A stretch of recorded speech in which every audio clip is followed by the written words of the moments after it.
İran tarafı şu taraf. Bundan sonrası İran Hazarı. Bundan öncesi de Azerbaycan Hazarı. Sınır böyle denizden de tam olarak şu sınırla ikiye ayrılıyor. İran ve Azerbaycan arasında yaklaşık 765 kilometre uzunluğunda sınır var.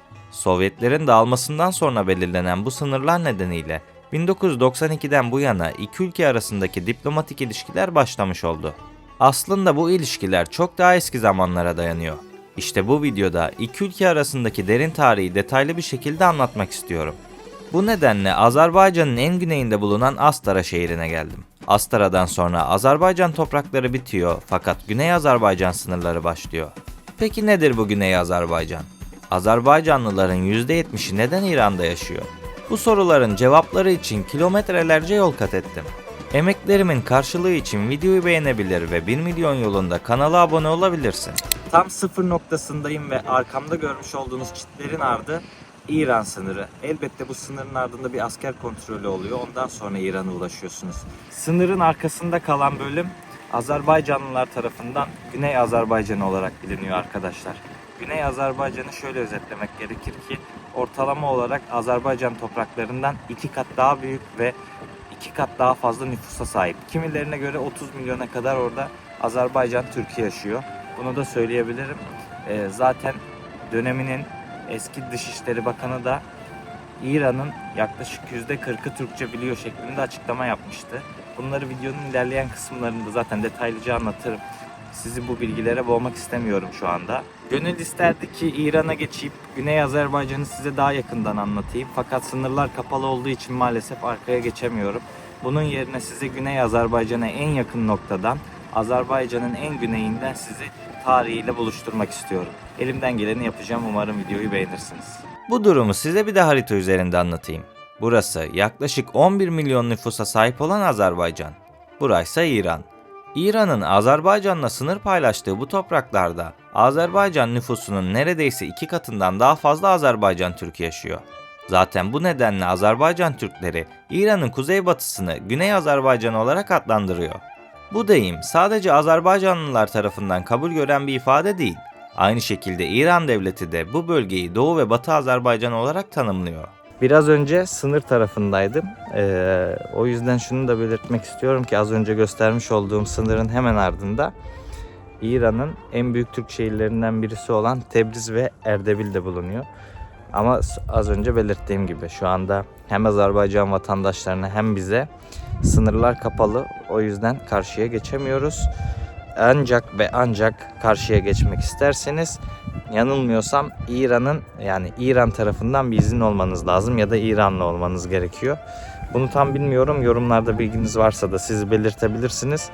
Şimdi yavaş yavaş şehir merkezine doğru gideceğiz. Şehir merkeziyle burasının ambiyansının çok farklı olacağını düşünüyorum. Çünkü burası çok turistik bir bölge. Sınıra doğru yaklaştıkça buradaki köyler artık daha böyle hayvancılığın arttığı bir köy gibi, onların deyimiyle bir kent gibi duruyor arkadaşlar. Tebriz, Urmiye, Erdebil ve Zencan gibi önemli şehirlerde yaşayan Azerbaycanlılar neredeyse 25 ila 30 milyonluk nüfusa sahip. Kimileri bu sayının 40 milyona kadar ulaştığını ifade etse de bunları kanıtlayabilecek resmi belgelere sahip değiliz. Çünkü İran devleti bu konuda resmi belgeler paylaşmıyor. Yine de dedikoduların önüne geçmek için resmi bir açıklama paylaşmak isterim.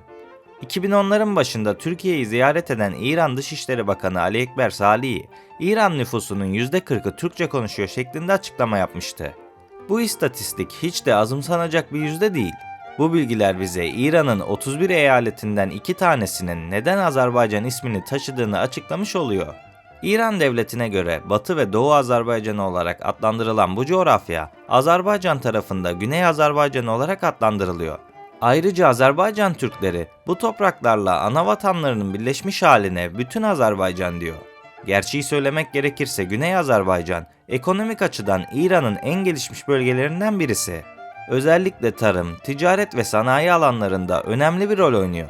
Bölgede büyük sanayi tesisleri, otomotiv fabrikaları ve madencilik faaliyetleri mevcut. Ayrıca Urmiye ve Tebriz gibi şehirler, tarihi İpek yolu üzerinde yer aldıkları için ticaret açısından her zaman stratejik öneme sahipti. Şimdi şehir çok küçük olduğu için hızlıca bitiyor tabii. Benim dikkatimi çeken bazı şeylerden bahsedeceğim. Bir tanesi sınır hattını hemen geçtiğimizde dilin ve alfabenin değişiyor olması. Tabii onlar Farsça. Burada Azerbaycan tarafında da Latin alfabesi kullanılıyor ama tabii ki farklı harfler de bize göre kullanılıyor. En önemlisi buydu benim için. Bir sınır bölgeyi tamamen yaşantı olarak değiştiriyor. Tabii bu her iki ülkede Şii olsa da tabii dini inançlar da değişiyor. O sınır her şeyi değiştiriyor. Neden bunu söyledim biliyor musunuz? Sınıra sadece 5 dakika mesafedeki tekeller ya da bakkallarda Azerbaycan tarafında alkol satışları vardı. Ama bunu sınırın öteki tarafında asla göremezsiniz. İşte böyle farklılıklar benim çok hoşuma gidiyor. Böyle farklılıkları anlamaya çalışmak çok hoşuma gidiyor. Sen ne düşünüyorsun Asiman? Tam da rüzgar çıktı. Hazar rüzgarı aldık şu an. Hazar rüzgarı aldık almasına. Ben de düşünüyorsam aslında bu ülkenin idare etme biçimiyle alakalı. Yani bildiğiniz gibi Azerbaycan'da Müslümanlık büyük bir oranda olsa da laik bir ülke. Dinle idare edilmiyor. Bence bunun olaya katkısı çok büyük. Yani ben böyle düşünüyorum en azından. İşte bir sınır iki farklı ülkeyi yaşantı olarak, kültürel olarak tamamen bölüyor diyebiliriz arkadaşlar. Pekala. Nüfusu hem kendi ülkesindeki halktan hem de dünya üzerindeki birçok devletten daha fazla olan bu halk bu kadar büyük bir ekonomik güce sahipken nasıl oldu da başka bir ülkenin egemenliği altında kaldı? Öncelikle şunu söylemem gerekir ki Güney Azerbaycan tarihi boyunca birçok devletin egemenliği altında kalsa da her zaman Azerbaycan Türk kimliğini korumayı başardı. Safeviler döneminde Tebriz, imparatorluğun ilk başkentiydi. Bu nedenle büyük bir kültürel ve siyasi merkez haline dönüştü.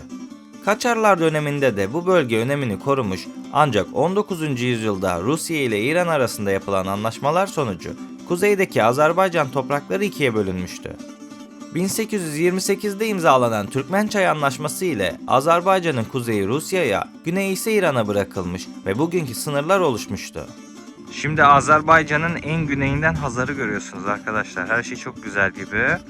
Şöyle biraz kafayı döndürdüğünüzde aynı bizim Sarp sınırında olduğu gibi, Sarp ve Sarp'ın ikiye ayrıldığı gibi denizden ayrılan bir sınır. İran tarafı şu taraf. Bundan sonrası İran Hazarı. Bundan öncesi de Azerbaycan Hazarı. Sınır böyle denizden de tam olarak şu sınırla ikiye ayrılıyor. İnanılmaz garip hissettiriyor bana. Sınırın öteki ucunda bir de şöyle kale var. Bu kale tam olarak kime ait şu an bilmiyorum açıkçası. Birazdan öğrenince detayları söylerim. Arkamda görmüş olduğunuz bu kale İran ve Azerbaycan sınırını ayıran bir kale arkadaşlar. Bu kalenin hemen arkasında bir 2 metre kadar daha Azerbaycan kontrol alanı var. Sonrasında da İran sınırı var ve böyle arkaya doğru döndükçe çok uzun bir alana yayıldığını söyleyebilirim. Burası belki de Azerbaycan'ın Çin Seddi diye yorumlayabileceğimiz bir bölge. Yani tabii biz bunu İran'ı olsun diye söylüyoruz ama hayatımda birçok sınır bölgesi gördüm ama ilk defa böylesini görüyorum. Yani siz daha önce böyle bir sınır görmüş müydünüz bilmiyorum.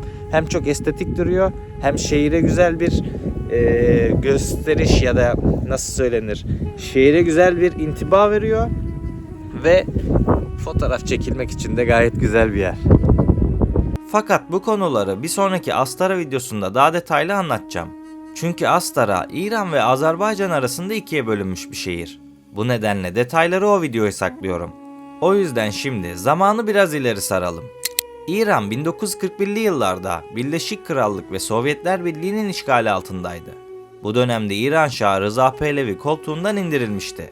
Devam eden yıllardaysa özellikle de 1946 yılında işgal hız kazanmıştı.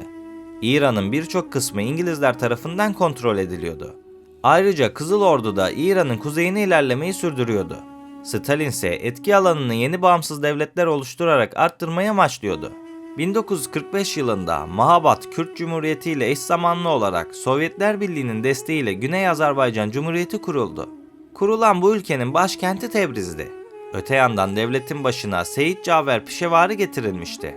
Fakat Amerika'nın baskıları sebebiyle Sovyetler Doğu Avrupa'daki çıkarları karşılığında bölgeden çekilme kararı aldı. Böylece Azerbaycan Milli Hükümeti İran'ın düzenli ordusu karşısında çaresiz kaldı. Güney Azerbaycan bugüne kadar 2 defa bağımsızlığını ilan etse de bu bağımsızlık maalesef kısa süreliğine oldu ve İran tarafından sonlandırıldı. 1920 ve 1945 yılında gerçekleşen bu bağımsızlık hareketleri İran ordusu tarafından bastırılıyor arkadaşlar ve zaman içerisinde Tebriz'in kontrolü de yeniden İran'ın eline geçiyor. Azerbaycanlılar her ne kadar direnişlerini sürdürse de başarılı olamadılar. Böylece 150 ila 200 bin kilometrekarelik alanı kapsayan bu coğrafya, Birleşik Krallık ve Sovyetlerin bölgeden çekilmesini destekleyen ABD'nin yüzünden İran'a bırakıldı. Ayrıca bu dönemden sonra yönetim Farsların eline geçmişti. Güney Azerbaycan'daki Türkler gündelik hayatlarında Türkçe konuşuyor olsa da ne yazık ki Türkçe eğitim alamıyorlar arkadaşlar. Burası çok önemli bir husus. Bunun nedeni de Pehleviler dönemine dayanıyor. Rıza Pehlevi başa geldikten sonra ülkedeki bütünlüğü sağlamak adına, kendi adına tabii ki bunu söylüyorum, ülkedeki bütünlüğü sağlamak adına diğer milletlerin kendi ana dilinde eğitim almasını yasaklıyor ve dolayısıyla Güney Azerbaycan'daki insanlar Türkçe, yani Azerbaycan Türkçesiyle eğitim alamamaya başlıyor. Böylece Rıza Pehlevi İran'da Farsça dışındaki diğer dillerde eğitim verilmesini de yasaklıyor. İşin daha vahim boyutundan bahsetmem gerekiyorsa bu süreçte ne yazık ki 4000'e yakın Azerbaycan Türk'ü sürgün ve idama maruz kalıyor. Ne yazık ki bu da bu sürecin olumsuz yanlarından bir tanesi olarak karşımıza çıkıyor. Şah Muhammed Pehlevi'nin Azerbaycan Türkçesiyle eğitim veren tüm kurumları kapattırmasının nedenleri arasında Ebu'l-Fez Elçibey döneminde yaşanan Pan-Türk siyasi söylemi vardı. Haliyle İran'ı endişelendiriyordu. Bu nedenle İran yönetimi ülkesindeki Türk nüfusunun fazlalığından dolayı Azerbaycan'dan gelebilecek olası tehditleri engellemek için Ermenistan'la güçlü bir ortaklık kurmayı tercih etti. İran ve Azerbaycan'ın ikili ilişkilerini bunun gibi olumsuz etkileyen birçok konu var. O konulardan birisi de Azerbaycanlılara Azeri denilmesi. Farkında olmadan bunu biz de yapıyoruz. Azerbaycan Türkleri kendilerine Azeri denilmesinden hiç hoşlanmıyor. Bence Azeri kelimesinin İngilizlerin bize Hindi anlamına gelen Turkey kelimesini kullanmasından hiçbir farkı yok. Her ikisi de bir halkı aşağılamak için planlanmış ve tarihi dayanağı olmayan söylemler. Azeri kelimesi İlber Oltaylı'ya göre Stalin tarafından uydurulmuş bir kelime. Hocanın bu konuyla alakalı ilginç bir demeci de mevcut. Azerbaycanlı başka, Azeri başka. Türkler arasında Azeri diye bir millet yoktur. Bunu Stalin hıyarı çıkardı. Stalin cahil bir Gürcüdür. Milletlerden anlamaz, felaket bir heriftir. Hocanın da söylediği gibi Stalin cahil bir hıyar mı bilemem ama kesin olarak Azerbaycan Türklerine eziyet eden bir şahsiyetti. Öyle ki Stalin döneminde Azerbaycan Türkleri çeşitli şekillerde ayrımcılığa ve baskılara maruz kaldı. Bu dönemde özellikle Azerbaycan Türklerinin milli kimliklerini ve kültürel ifadelerini sınırlayan bir dizi politika uygulandı. Örneğin Azerbaycan Türkçesinde alfabe değişikliği gerçekleştirildi. İlk olarak Latin alfabesine geçiş yaptılar. Ancak Stalin'in emriyle 1939'da Kiril alfabesine geçildi. Bu durum halkın eğitimini ve kültürel ifadesini etkileyen önemli bir baskı aracıydı. Ayrıca 1938 yılına kadar buradaki kişilerin kimliklerine milliyet kısmında Türk yazılırken 1938'den sonra Azerbaycanlı diye değiştirildi. Elbette tüm bunları boşuna yapmadılar. Bölgede ikinci bir güçlü Türk devletinin kurulmasını önlemek amacıyla bilinçli bir şekilde yaptılar. Bunun yanında Stalin dönemi geniş çaplı politik baskılar ve sürgünlerle de anılır. O dönemlerde birçok Azerbaycan Türk'ü düşman halk olarak etiketlendi ve böylece sürgün edildi. Bu süre zarfında Azerbaycan'ın bazı bölgeleri de Ermenistan Sovyet Sosyalist Cumhuriyeti'ne verildi. Konuyu toparlamak gerekirse Stalin'in uydurmuş olduğu Azeri sıfatı Farsların bile kullandığı kalıp haline geldi. Peki Azeri ve Azerbaycanlı arasındaki fark ne? Bu konuyu basitçe şöyle özetleyebilirim. Azerbaycan Türkleri, Azerilerin İran'da yaşayan Fars etnik grubuna ait insanlar olduğunu söylüyor. Birçok dil bilimci ve tarihçi Azeri kelimesinin kökeninde Farsça olduğunu kabul ediyor. Bu nedenle İran, Azerbaycanlıların kökünün Fars olduğunu ve orada yaşayan insanların zorla Türkleştiğine inanıyor. Bu yüzden Azeri kelimesi kullanılmamalı. Azeri kelimesi her ne kadar Azerbaycan'ın kısaltılmışı gibi dursa da aslında böyle değil. Maalesef konu dönüyor dolaşıyor ve Ruslara geliyor. Gerçeği söylemek gerekirse Ruslar aslında Azerbaycan'a çok büyük zararlar verdi. Öyle ki Zengezur'u Ermenistan'a, Borçalı'yı Gürcistan'a, Güney Azerbaycan'ı ise İran'a bırakarak bütün Azerbaycan'ın yeniden birleşmesini imkansız hale getirdiler. Azerbaycan halkının bütün Azerbaycan hayali elbette devam ediyor. Fakat ne yazık ki Rusya günümüzde hala bu bölgede işleri karıştırıyor. Ancak buna rağmen Azerbaycan'ın yakın dönemde önemli kazanımlar elde edeceğini düşünüyorum. Gerek ekonomik gerekse askeri anlamda çok güçlendiler.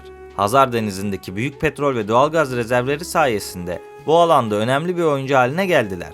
Elbette her şeyi anlatmak isterim ama o zaman konu çok budaklanıyor. Tüm bu bilgiler dahilinde basitçe şunu söyleyebiliriz ki, bugün İran'da Azerbaycan topraklarının olması ve burada milyonlarca Azerbaycanlının yaşamasının ana nedenlerinden birisi Ruslar. Rusların bıraktığı bu kötü miras nedeniyle Azerbaycan ve İran günümüzde birçok sorun yaşıyor. Her ne kadar İran'da Azerbaycanlılar yaşıyorsa, Azerbaycan'da da Farslar yaşıyor diyebiliriz. Mesela Talışlar, Farsi kökenli bir halk. Ağırlıklı olarak Azerbaycan'ın güneydoğu rayonlarında yaşıyorlar. Resmi kaynaklara göre nüfusları yaklaşık 100 bin dolaylarında. Kimi iddialara göre de 300 binin üzerinde oldukları söyleniyor. Ayrıca Bakü yönetimi, Ermenistan ve İran'ın Talış halkı arasında ayrılıkçı politikaları teşvik ettiğine inanıyor. Diğer yandan İran ve Ermenistan hem siyasi hem de tarihsel olarak istikrarlı bir ilişkiye sahip. Devlet yapılarındaki farklara rağmen her iki ülkede karşılıklı fayda sağlayan bir ortaklık oluşturmayı başarmış gibi görünüyor. İran kendisiyle aynı inanç ve mezhebe sahip olan Azerbaycan'la yakınlaşmak yerine dünyada Hristiyanlığı benimseyen ilk ulus olarak tanınan Ermenistan'la yakın bağlantılar kuruyor. Konuyu toparlamak adına şunlardan da bahsetmek isterim. Son yıllarda Azerbaycan Cumhuriyeti ile Güney Azerbaycan arasındaki bağlar giderek güçleniyor. Azerbaycan Cumhuriyeti'nde Güney Azerbaycan'a yönelik güçlü bir duygusal ve kültürel destek var. Birçok Azerbaycan Türk'ü, Güney Azerbaycan'ın gelecekte daha fazla özgürlüğe kavuşmasını ve Azerbaycan Cumhuriyeti ile olan bağlarının resmi olarak güçlenmesini umut ediyor. Çünkü Güney Azerbaycan hem tarihi hem de kültürel açıdan birçok mirasa sahip ve Azerbaycan Türklerinin kimliğinin önemli bir parçası. Her ne kadar İran yönetimi tarafından birçok kısıtlama uygulansa da bölgedeki halk kimliğini ve kültürünü korumak için mücadele etmeye devam ediyor. Ayrıca söylemeden geçemeyeceğim. İran'ın şu anki Cumhurbaşkanı Mesut Pezeşkiyan da bir Azerbaycan Türk'ü. İlerleyen yıllarda Güney Azerbaycan bağımsız olabilir mi? Buna dair net bir şey söylemek şu anda mümkün değil. Peki bu konu hakkında siz ne düşünüyorsunuz? Fikirlerinizi yorumlarda belirtmeyi unutmayın. Şimdi Azerbaycan'ın en güneyine gelmek nasip olduğu gibi umarım ilerleyen aylarda, ilerleyen yıllarda da Güney Azerbaycan'ı ziyaret etmek nasip olur. Böylece Güney Azerbaycan'ı kendi deneyimlerimle size anlatmak çok isterim. Öncelikle beni Güney Azerbaycan'dan izleyen tüm Azerbaycanlı kardeşlerimize selamlarımı iletiyorum. Umarım sizlerle en kısa zamanda buluşabiliriz. Beni buraya kadar izlediğiniz için teşekkür ederim. Kendinize iyi bakın, sağlıkla ve barışla kalın. Bir sonraki videoda görüşmek üzere. Yakında daha fazla Azerbaycan videosu paylaşacağım. Videoyu beğenmeyi, sevdiklerinizle paylaşmayı ve 1 milyon yolunda kanala abone olarak bana destek olmayı unutmayın.